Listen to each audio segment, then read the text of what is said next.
शहर के निजी अस्पतालों में डेंगू के मामले तेजी से बढ़ रहे हैं। पिछले एक पखवाड़े की तुलना में इन मामलों में न केवल 40 से 50% की वृद्धि हो रही है, निजी अस्पतालों में भी कोविड के साथ सह संक्रमण और शरीर पर डेंगू बुखार एक साथ हमला करने के मामले सामने आए हैं। तो आइए जानते हैं अपनी लाइफस्टाइल कैसी रखें नागपुर के सुप्रसिद्ध डॉक्टर गिरधर हेडा से हमारी इस खास पेशकश में। अभी रेगुलर कोर्स में सर्दी, जुकाम, बुखार इस तरह के पेशेंट आ रहे हैं। उनको बीमारी ज़्यादा होने की बजाय उनको डर ज़्यादा है हर बात में। वो आने के बाद पहले यही बोलते हैं कि भाई बुखार आया है, डेंगू तो नहीं है, कोविड तो नहीं है, ऐसी उनकी शंकाएं रहती है। सर, आप डायबिटोलॉजिस्ट भी है, डायबिटिक पेशेंट भी आप देखते हैं। कोविड के इस दौर में डायबिटिक पेशेंट जिन्हें बहुत हाई डायबिटीज रहता है, उन्होंने किन किन तरह की सावधानियां बरतनी चाहिए और क्या लाइफस्टाइल होना चाहिए? पहली चीज है डायबिटीज स्ट्रिक्ट कंट्रोल में रखना चाहिए, कोविड हो या और कोई प्रॉब्लम हो। ब्लड शुगर लेवल नॉर्मल रहनी चाहिए, क्योंकि अगर कोविड की प्रॉब्लम ज़्यादा है और स्टेरॉइड देने पड़ रहे हैं तो उन स्टेरॉइड की वजह से ऑलरेडी अनकंट्रोल्ड डायबिटीज़ और अनकंट्रोल हो जाता है, और फिर वो काला फंगस, म्यूकरमाइकोसिस वगैरह जो देखते हैं वो मिलता है।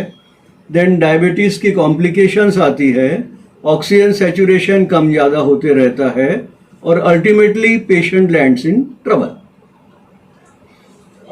सर, बरसात का ये मौसम है। बरसात के मौसम में अक्सर कई तरह के पेशेंट्स बढ़ते हैं, कई तरह के फ्लू। अब जैसे कि ऑलरेडी कोरोना का फ्लू चल रहा है, उसके अलावा एक फ्लू, कैसे आप पेशेंट को गाइड करते हैं कि किस तरह से सावधानी बरतें? नहीं, अभी देखिए जो पेशेंट आ रहे हैं वो किसी भी तरह के केस में पॉजिटिव डायग्नोसिस उनका ना डेंगू का बैठ रहा है, ना कोविड का बैठ रहा है, ना ही उनको किसी स्पेसिफिक दवा की जरूरत पड़ रही है। वो अपने आप 3 से 4 दिन में ठीक हो जा रहे हैं। उनको लगता है इलेक्ट्रोलाइट इम्बैलेंस करेक्शन करना, कुछ विटामिन्स देना, कुछ रेस्ट करवाना। हाँ, हम उनकी एक इन्वेस्टिगेशन जरूर करवा लेते हैं, क्योंकि डेंगू में प्लेटलेट काउंट कम होता है और वो पेशेंट का चेहरा देख के जजमेंट नहीं आती। डे 1 को जिसको हम सोचते डेंगू होगा उसको कुछ नहीं निकलता, जिसको हम डेंगू के बारे में सोचते ही नहीं उसको डेंगू निकल जाता, प्लेटलेट काउंट कम आ जाता। इसके लिए उसकी जांच करवाते हैं, ये फिक्स बात है। रही बात दवाइयों की, रूटीन बुखार की दवाइयाँ, देन रेस्ट करवाना, नॉन डायबिटिक को इलेक्ट्रोलाइट देना, डायबिटीज़ को वाले को दूसरे लिक्विड्स देना, फीवर की दवा देना, और एंटीबायोटिक कवर करने के लिए देते हैं। वैसे जस्टिफाइड किसी भी तरीके से नहीं है। एंटीबायोटिक देने के पहले ही पेशेंट ठीक हो जाता है और 4-5 दिन बाद भी ठीक नहीं होता। सर, वैसे ही इन दिनों में खासकर मलेरिया के पेशेंट भी काफी बढ़ जाते हैं। किस तरह के मलेरिया के पेशेंट होते हैं और कैसे डायग्नोस होते हैं? मलेरिया के पेशेंट आ रहे, समझ जाइए पिछले महीने में 5 से 6 पेशेंट आए। मच्छर काटने वाटने की कोई हिस्ट्री रहती नहीं है जो अपेक्षा करते हैं अपन। उनकी कंप्लेंट रहती है कि रात को सोया था, सडनली बहुत ज़्यादा जोरदार ठंड लगी, ब्लैंकेट चादर सारा ओढ़ लिया, ब्लैंकेट ओढ़ा, उस वजह से पसीना आया, फीवर डाउन हो गया और उसके बाद में नॉर्मल हो गया करके। ये क्लासिकल मलेरिया के लक्षण है। ऐसी केस में मलेरिया कंफर्म करने का समय नहीं होता और कोई तुरंत वाला तरीका नहीं होता, तो हम लोग एंटी मलेरियल का एक कोर्स दे ही देते हैं। आजकल कुछ गोलियां ऐसी आई है जो सिंगल डोज रहती है, एक आज, एक कल, एक परसों, तो देने को भी सुविधा हो जाती पेशेंट को, और साथ में कवर अप कर देते हैं एंटीबायोटिक से, क्योंकि हो सकता है मलेरिया के साथ और कोई दूसरा इन्फेक्शन हो या नहीं भी हो, लेकिन रिस्क नहीं ले सकते, इसके लिए एंटीबायोटिक देते। सर, अगर प्लेटलेट्स की बात करें तो डेंगू में जैसे प्लेटलेट्स निरंतर गिरते चले जाते हैं, कितना लेवल ऐसा हम घातक मान सकते हैं कि इस तक प्लेटलेट गिरते चले गए और उसका कंसिस्टेंट वो उसी पोजीशन पे? नहीं, देखिए प्लेटलेट 1 लाख से कम अगर होना शुरू हो गई है, दूसरी बात पेशेंट के शरीर पे दाने दाने आने लग गए हैं, एलर्जी के निशान जैसे आते हैं वैसे, या फिर कहीं से ब्लीडिंग की टेंडेंसी बोल रहा है पेशेंट, ये सब डेंगू में आता है। ये सब डेंगू में आता है। 1 लाख से नीचे प्लेटलेट आ रही है तो हॉस्पिटलाइज करना, डेली उसकी प्लेटलेट चेक करना, ये बेसिक ट्रीटमेंट है। पेन किलर, एस्पिरिन वगैरह दवाइयाँ नहीं देते हैं क्योंकि ऑलरेडी ब्लीडिंग टेंडेंसी डेंगू में रहती है। अब डेंगू में क्या देते हैं? Paracetamol, electrolyte and rest. Dengue में कोई दवा नहीं है स्पेसिफिकली। बहुत बार ऐसा होता है कि आज डेंगू पॉजिटिव आता है, प्लेटलेट बहुत ज़्यादा डाउन आती है, 1 लाख से कम भी आती है, लेकिन 2-4 दिन के अंदर में रोज चेक करते करते मालूम पड़ता कि वो अपने आप ठीक हो जाती है।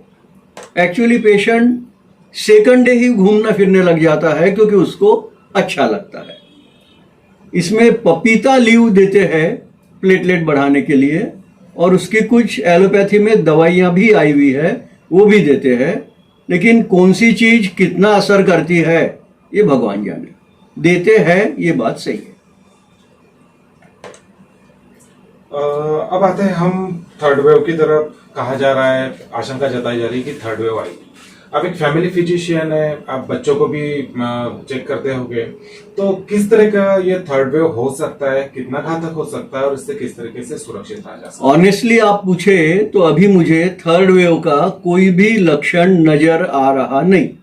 नागपुर में 2 या 3 केसेस खाली आ रही है कोविड पॉजिटिव वाली डेली के अंदर में, बराबर है।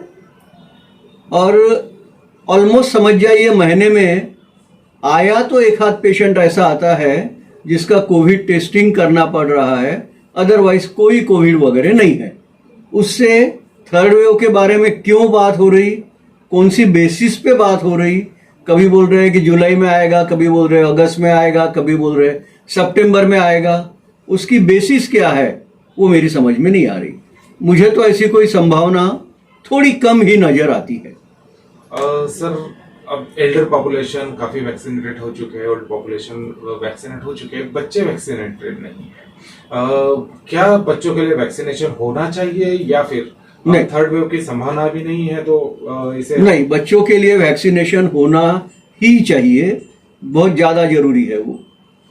थर्ड वेव की संभावना नहीं, यानी ये अपना विचार बताया मैंने, ये गलत भी हो सकता है।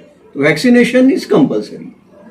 एक ये हो सकता है कि अपने यहाँ पे अभी कोविड की केसेस कम क्यों आ रही है, क्योंकि ऑलमोस्ट 40-50% लोगों ने वैक्सीन ले लिया, 25-30% लोगों को कोविड हो चुका है, तो बचा कितना पॉपुलेशन? 20%। वो 20% में से केसेस कम आ रही होगी। हो सकता है वो 20% अपनी नज़र में नहीं आ रहे होंगे, पॉजिटिव हो रहे होंगे। काफ़ी लोगों का कैसा है कि एक आदमी को घर में अगर कोविड हुआ तो बचे हुए 5 लोग उसी टाइप के सिम्टम्स रहे तो ना तो डॉक्टर को दिखाते हैं, ना कोई जांच करवाते हैं, ना कुछ जाते कहीं पे भी, अपने आप घर में पड़े रहते हैं, रेस्ट करते हैं और ठीक हो जाते हैं। इसलिए भी शायद रिपोर्ट नहीं हो रहे होंगे। सर, जैसे कि आप पिछले 50 सालों से अपनी सेवाएं प्रदान कर रहे हैं, किस तरह की फैसिलिटीज आपके हॉस्पिटल में अवेलेबल है? नहीं, मेरा जनरल प्रैक्टिस है, फैमिली फिजिशियन का क्लिनिक है, कंसल्टेशन, टेलीफोन कंसल्टेशन, बस इतने ही में।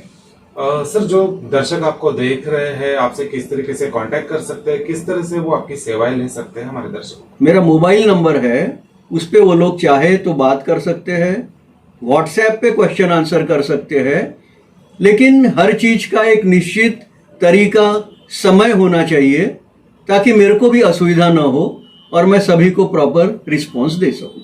सर, एड्रेस बता दीजिए। एड्रेस 23 सेंट्रल बाजार road, near hotel centre point, Ramdaspeth, Nagpur.